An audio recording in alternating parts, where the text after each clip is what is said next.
Sidang perkara nomor 207-G-2025-PTUN.JKT mengenai gugatan dugaan plagiasi tulisan ilmiah yang dilakukan Rektor Unima Yose Philip Kambey sebagai tergugat kembali digelar di Pengadilan Tata Usaha Negara PTUN Pulau Gebang, Jakarta Timur, Selasa siang 25 November 2025.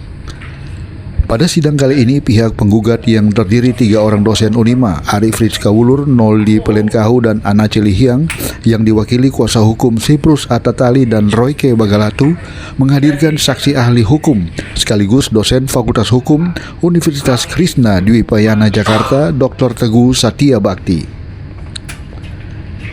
Di depan majelis hakim, saksi ahli Dr. Teguh Satya Bakti menjelaskan dalam suatu pemilihan rektor universitas atau perguruan tinggi, apabila prosedur pemilihan dilanggar sejak penjaringan calon, maka hasil dari substansi pemilihan telah menimbulkan kesalahan atau cacat. Teguh Satya Bakti juga mengatakan kesalahan prosedural itu bisa berupa kesalahan pelanggaran terhadap peraturan-peraturan pemilihan yang tidak boleh dilanggar para kandidat rektor itu sendiri. Diketahui sidang kasus dugaan plagiasi tulisan ilmiah Rektor Unima Yose Philip Kambey mulai bergulir di PTUN Jakarta karena para penggugat menemukan adanya bukti dugaan plagiasi tulisan ilmiah yang dilakukan salah seorang peserta kandidat Rektor Unima pada saat pemilihan Rektor Unima pada Januari 2025. Para penggugat yang diwakili kuasa hukum Siprus Atatali dan Royke Bagalatu berkesimpulan bahwa pelanggaran plagiasi ini sangat bertentangan dengan sejumlah peraturan Menteri Pendidikan, termasuk Permen Pendidikan Nasional Nomor 17 Tahun 2010 tentang pencegahan dan penanggulangan plagiat di perguruan tinggi. Selain itu, sesuai Permen Ristek Dikti Nomor 1 Tahun 2015 tentang pengangkatan pimpinan perguruan tinggi negeri mencantumkan syarat bahwa calon rektor harus memenuhi kriteria tertentu. Salah satunya adalah tidak pernah melakukan plagiat. Untuk itu, pelanggaran terhadap larangan plagiat dapat berujung pada sanksi berat, termasuk pembatalan calon atau pemberhentian dari jabatan jika sudah menjabat. Baik, terima kasih. Barusan tadi dalam kesaksian ahli, yaitu Saudara Dr.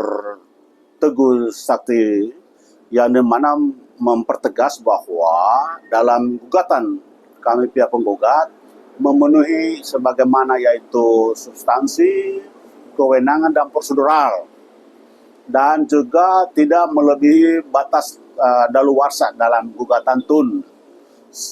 Karena menggugat dalam Tegatun juga termasuk dulu hanya wilayah perdata dan person, tapi sekarang diperluas NJOT dan semua persekutuan yang punya keprihatinan terhadap suatu tindakan yang dilakukan baik dalam perguruan tinggi negeri swasta. Maka semua dari dalil gugatan kami, dari keterangan ahli di bawah sempat tadi, semua tidak mau melewati batas waktu. Jadi sudah semua sesuai dalam baik kewenangan dalam Pengadilan Tata Usaha Negara di Jakarta maupun substansinya dan proseduralnya.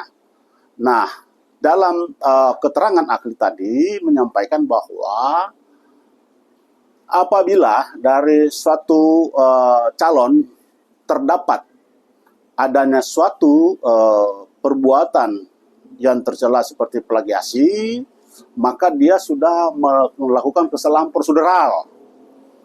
Kalau kesalahan prosedural itu otomatis semua apa yang diikutsertakan dalam suatu pemilihan seperti di rektor suatu perguruan tinggi khususnya di Unima ini, maka dinyatakan di situ bahwa dia adalah melakukan suatu kesalahan prosedural karena terjadi adanya suatu plagiat sebagaimana apa yang disampaikan dalam undang-undang keperaturan kementerian yang mengenai tata cara mengenai suatu terpilihnya suatu pimpinan di perguruan tinggi, yaitu di dalam pasal yang sudah diungkapkan tadi, yaitu pada ayat 4 huruf M itu, yang mana dalam peraturan menteri itu nomor 19 2017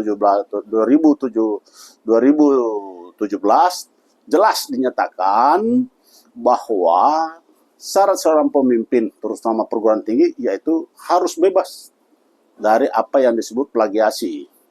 Nah, itu yang menjadi penekanan. Sehingga gugatan kami dari pihak penggugat, yaitu prinsipal kami, semua memenuhi syarat untuk menggugat kepada suatu instansi atau suatu pimpinan di perguruan tinggi yang bersangkutan.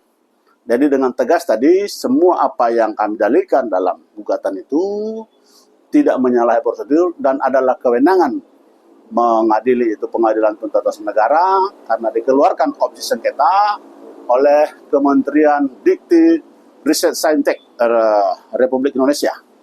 Itu yang penekanan hasil dari persidangan hari ini. Sekian dan terima kasih. Setelah mendengar keterangan saksi ahli Dr. Teguh Satya Bakti yang dihadirkan pihak penggugat, Ketua Majelis Hakim PT UN Pulau Gebang, Jakarta Timur, kemudian mengumumkan bahwa lanjutan persidangan akan dilakukan pada hari Selasa 9 Desember 2025 mendatang. Demikian Minahasa Raya TV melaporkan.